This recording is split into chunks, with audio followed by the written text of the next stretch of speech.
สบายดี สบายดีสบายดี สบายดีทั้งผู้สาวโสดเนาะมาพบมาพอกันอีกแล้วเนาะFC ใหม่เพิ่นก็อยากฮู้ชื่อเสียงเรียงนามเนาะน้องหลานเนาะ โดย แนะนำตัวในอยดู ซื้อหมูอายุ24 ปี เออ เนี่ยสัก4 ปีเนาะ โดย โดยน้องมกอายุ24ปี โดย เคยมีครอบครัวแล้ว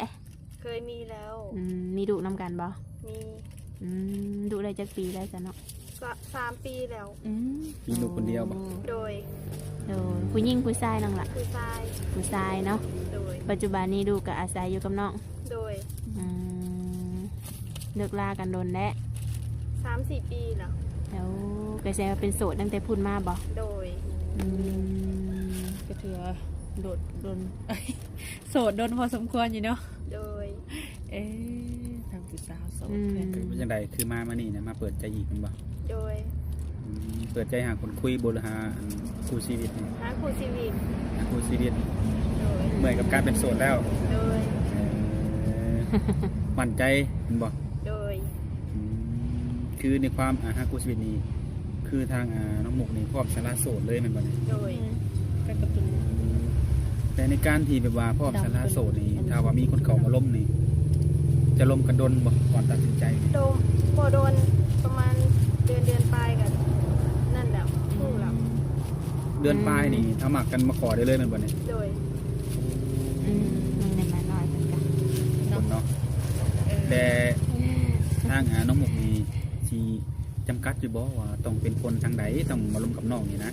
ทางใดก็ได้บ่จำกัด บ่จำกัดแม่นบ่โอ้โดยสิเป็นผู้บ่าวไทยบ่าวลาวเฮาเนาะ โดย หรือว่าผู้บ่าวทางอื่นก็คนที่ก็คุยเข้าใจเนาะ โดย สามารถร่วมได้เพิ่นว่า โดย อืมในเรื่องการสร้างครอบครัวนี่จังไดออกเฮือนออกศาลพอสิได้บ่เนี่ย ได้ได้ บ่ได้จำกัดว่าต้องอยู่บ้านอยู่เฮือนเนาะ โดย โอ้โดยฮะ โดย เราทุกคนเนาะคือเพิ่นเนี่ยมาเปิดใจพร้อมสละโสดว่าซั่นซะ เป็นอะไรยังบ่สิ้นอยู่บ่ อาย ยังอาย มันอยู่ไกลติดทาง ก็เลยมีความอาย อย่าดอกเนาะหาคู่ไม่ได้ซะ อืม อยู่คนเดียวมาบ่มีอันคู่มานี่ก็ถือว่าโดนเติบได้ซะเนาะ โดย ถึงเวลาแล้ว ก็ย้อนว่าอายบ่จะบ่ได้ขู่ฮะเนาะ ก็บ่มีอีกไปกว่าเนาะ ว่าแต่อันปัจจุบันนี้บ่มีผู้ใดล้มแทบบ่นี่ คนเงียบเราคนก็เงียบง่ายเนาะคนตอบ บ่ ไผเงียบน้องล่ะ ฟังเพิ่นอะไรเพิ่นเงียบ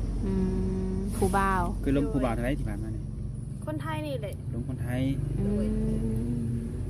เพิ่นเงียบไปเลย โดย โอ้บ่ได้บอกลาอีหยังสักอย่าง โดย เลยบ่ฮู้สาเหตุหยังเลยแมันบ่ โดย จักว่าโทรศัพท์เพิ่นตายจัก โทรศัพท์น้องอยู่แล้วสิตายก่อน คำว่าเงียบโดนปานใดแล้วเพิ่นเงียบไปเนี่ย ก็เป็นทิศ2ทิศอะไร บ่ โดย แล้วก็บางคนก็หายไปเลยบ่ตอบเลยแบบ อันนี้ขาดเขาบ่ตอบประมาณทิศ2ทิศไปว่าหายไปเลยคือบ่คุยแล้ว คือบ่คุยแล้วเนาะมันเป็นการเข้ามาทักทายลิ้นซื่อๆเนาะ โดย สำหรับคนที่อยากสร้างครอบครัวนี่ว่าเสียความรู้สึกเลยเนาะ โดย โดยมาเปิดใจรอบนี้นี่จังไดสิจำกัดอายุอีกบ่บัดนี้ กับปกติคือเอาตามอายุ30จนฮอด70 80พุ่นแหละ โอ้ก็คือเก่าแม่นบ่ โดย 30นี่รักสาวนี่ยังพอใครเนาะ โดย คือน้องว่า7 80นี่ห่วยมันสิได้อีหลีบ่เนาะ ได้เป็นหยังแต่บ่ฮู้ว่าเพิ่นสินั่นบ่แต่ว่าตั้งแต่คุยมากับมีอยู่ประมาณ50ไปประมาณนี้แหละ60 โดย เพิ่นเปิดใจรุ่นก่อนก็คืออายุนี่ประมาณ50เนาะ โดย แต่80 70ยังบ่เคยลอง โดย อยากลองรอบนี้เนาะ โดย อยากลองรอบนี้ว่าสิเป็นจังใด โดย อายุ50ปลายแล้วก็ยังบ่มั่นคง โดย คุยกันแล้วก็ยังเลิกกันลองมาซะหลัก70นี่น่าสิโอ้ สิ ก็มี มีบ่เนาะอุบาท70นี่เนาะ มีคือกันได้บ่สิหลัก มีบ่ แม่นบางคนกับคือเพิ่นว่าหั่นแหละโอ้อายุค่อนข้างหลายแล้วสามารถโอลมได้บ่ก็คือว่าลมได้เนาะ โดย หับได้เนาะ โดย คือพอได้มีแบบ14คนเสมอกับอายุชนนั่นแหละเพิ่นก็หลายเนี่ยเด้สาระน้อยว่าสิหลักเอ้ย เนาะในจิตใจสมุกอยู่ โดย ที่ได้เอาเฟซเอาไลน์หรือว่าเอาไลน์สาวหมกแล้วไปแจกนม โดย ๆเนาะ มีเวลาคุยอยู่ดีเนาะ มี แต่ว่าปัจจุบันนี้บ่ได้ไปเฮ็ดงานทางไหนบ่ บ่ก็อยู่เกี่ยวเขาช่วงนี้พอเขาสุกแล้ว อืมไก่เลยเนาะ โดย อืม แต่ว่า ไก่ เวียก ข้ งาน แล้ว อันอาชีพเสริมนี่มีบ่ในเฮือนนี่ ก็บ่ได้มีหยังมีแต่ซักเครื่องล้างถ้วยเฮ็ดเวียกเฮือนนี่แหละขายเครื่อง นั่นแหละ อืมขายเครื่องเป็นห้านของน้องเองบ่ บ่หันทั้งครอบครัวนี่แหละ อืมรวมๆกันเนาะ โดย ของครอบครัว แล้ว โด ว่าย ซอยเรือกันไปเนาะ โดย ถ้าเป็นน้องคนยังบ่มีค่ะนะ แล้วว่ามีวางแผนที่ไปหาเงินอยู่บ่เนี่ย อยากไป อยากไปใส่ในใจ ก็ไปใส่ก็ได้ ห่วย แต่ยังบ่ฮู้ว่าสิได้ไปทางใดเลยคิดในใจอยากเปิดห้านขายเครื่องเป็นของตัวเองหันนะก็ขายเสื้อผ้าแบบนี้นะ เอามักด้านนั้นบ่ โดย ว่าไปแต่อยากไปเนาะถ้าไปใช้ก็ได้เนาะอยากไปงาน ถ้า เพราะ ถ้า ว่า แบบนี้ได้สาถ้าเกิดว่าเว้าตรงๆเนาะแบบผู้บ่าวมักสนใจน้องนี่ก็อยากลงทุนได้อยู่แต่ว่าไปลงทุนอยู่บ้านเพิ่น อ๋อโดย ประมาณนี้นะ ได้ ไปได้บ่ โดย อืม ใจหมักอยู่แล้วเนาะ โดย โดยทุกคนเนาะบางทีแบบการลงทุนนี่มันก็มีความเสี่ยงแน่จังหน่อยบางคนกันเนาะ โดย บ่เรื่องการทำเลนะ โดย บางทีขนาดโอ้ทำเลอยู่พี่คือ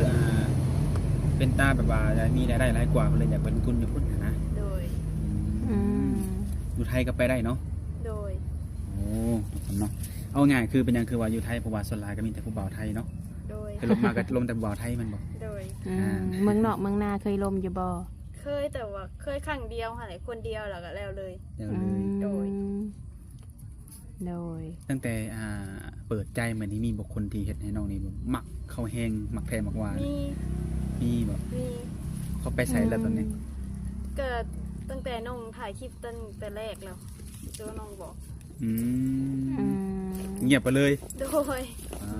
สร้างว่าอะไร จนถึงปัจจุบันนี้ โด ว่าย สิดัดตามหาให้เลย เนาะ มีสื่อมีหูขนาดที่ตามหาให้ได้อยู่ น่าสิมีติผู้สาวเพิ่น โอ้ดูอ้าวถ้าสมมติว่าเปิดมานี่เนาะแล้วเพิ่นเห็นคลิปเพิ่นอยากกลับมาในนี้ตอนหับอยู่บ่ ก็มาได้ต้อนหับได้เสมอ สำหรับผู้ชายคนนี้เนาะ โดย คนใหม่ก็ได้กินกันดี ยังมีหวังอยู่ซะเนาะ เพิ่นว่าคนเก่าเนาะบางทีแบบเงียบไปโดน เก่า โอ้ คนใหม่ได้เมื่อ บ่กล้าทักหาเด้เงียบอันตัวเพิ่นตอนอย่างว่าเพิ่นเกลียดให้เลยประมาณนี้หั่นนะ โดย โอ้ก็เปิดโอกาสอยู่ถ้าเพิ่นอยากมาเนาะ โดย เป็นไปได้แต่มีคนใหม่ก็ดีกันเนาะ โดย อืม ไปหับเล็กน้อย โดย โดย แบบคือน้องออกมาเปิดใจในรอบนี้น้องลาเนาะอายุ35-80 ปีเนาะ โดย คือทางน้องนี่ก็มีความพร้อมคักแน่ โดย และแบบคือทางน้องมุกเนาะสิบ่ติว่าเพิ่นเฒ่าบ่น้องละ โบโบที บ่ติเนาะ โดย เอาแบบอายุเพิ่นหลายนี่เพิ่นก็ต้องแบบมีลูกมีเต้าขนาดน้องละลูก2ลูก3แบบนี้ได้จ้ะ ได้หับได้ หับได้เนาะ โดย แต่ที่ใส่ใจคอเพิ่นได้น้องละบุคลิกของเพิ่นนี่มักแบบใด ก็หมากกับหมากคนนิสัยดีเว่าจะแบบดีค่ะนะ อืม ก็จะแบบมีมารยาทแบบนี้นะ โดยเว้าจะให้เกียรติผู้หญิงเนาะ โดย บ่ลามกกันแหละทุกคนเลยบ่เว้าจะอันสิ่งที่มันบ่ดีเนาะ โดย อืมน้องมักคนใจร้อนใจเย็นซะเนาะ ใจห่อนใจเย็นได้เมื่อ ได้เบิดเนาะ โดย โอ้ ก็จะแบบว่าเข้าใจกันสำนันแหละ โดยแม่นความน้องเนาะ อารมณ์ของคนเนาะมันก็มีขึ้นมีลงเนาะมีฮ้อนมีเย็นคือว่าหั่นแหละ โดย อื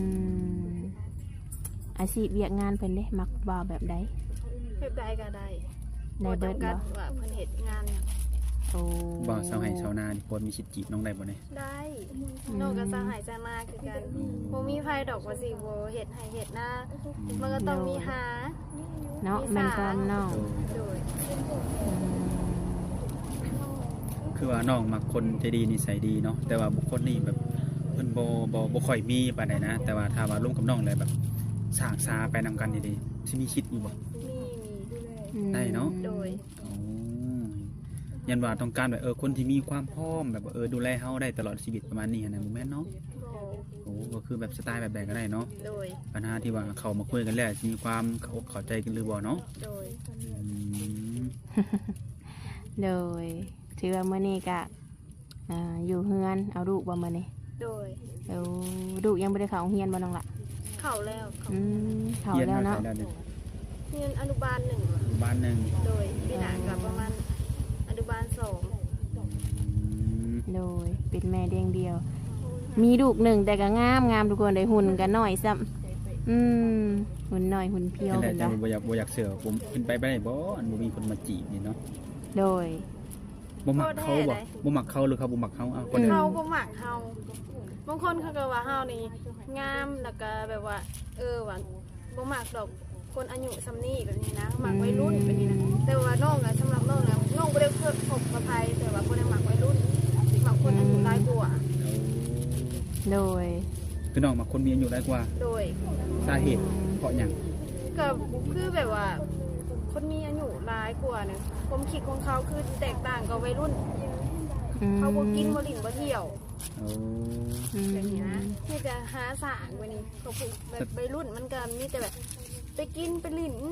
บ่สร้างบ่หาแบบนี้นะ ซุ่มแซวกันแต่ละมื้อเนาะ ซุ่มแซวกันหรือว่าเจ้าสู้แบบนี้ ก็เลยอยากหาคนที่มีอายุเพราะว่าคนที่มีอายุนี่เขาเคยลิ้นเลยบ่เคยผ่านมาก่อนแล้วเนาะ โดย มันน่าจะถึงเวลาเพิ่นหยุดเพิ่นพอเนาะ โดย อ๋อแต่น้องก็ได้น้องลิ้นน้องลิ้นกินเที่ยวบ่ทุกมื้อนี่จ้ะ บ่ก็บ่ปานใดโดนๆเถื่อแบบนี้นะ แต่ก็มีอ มี ยู่เนาะ งานแต่ว่าไปสำหรับแบบมีงานวันเกิดหมู่บ่หรือว่าหยังไป ก็คือมีอยู่เล็กน้อยๆเนาะ โดย อ๋อดูเอาสมมุติว่าคนที่มีอายุน้องว่าแต่เพิ่นปัจจุบันนี้เนาะเพิ่นอาจจะยังกินเหล้ากินเบียร์อยู่นี่ได้ซั่นน่ะ ได้บ่ ได้ ได้ อยู่ ตี บ่ เรื่องกินเหล้ากินเบียร์มันก็กินได้ แต่ว่าถึงว่าสิไปกินแบบว่า เอาจริงเอาจังกับก็บ่ได้หั่นแหละ แม่นแหละเนาะการที่เฮามา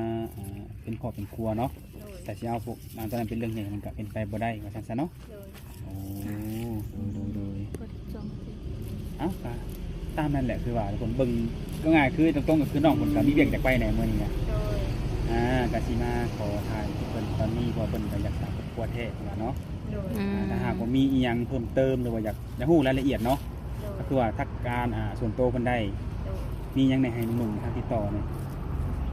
เฟซก็ได้ไลน์ก็ได้ เฟซก็ได้ไลน์ก็ได้เด้เพิ่นก็พร้อมเปิดเผยมาเนาะเปิดเผยหยังคือเฟซเนี่ยเปิดเผยเบิดแต่เฟซเนาะ โดย ไลน์ยังเป็นส่วนตัวได้ไลน์นี่ก็คือมันคือบัดนี้โสดแท้แน่นอน100%ทุกคนเนาะ โดย พร้อมสร้างคนมาซั่นซะโดยเอากระสีบ่ลายใหญ่ห่างเนาะทางเฮาก็จะได้ขอจบคลิปไปพอกันในมื้อหน้าเด้อทุกคนเด้อเดี๋ยวสบายดี สบายดี สบายดี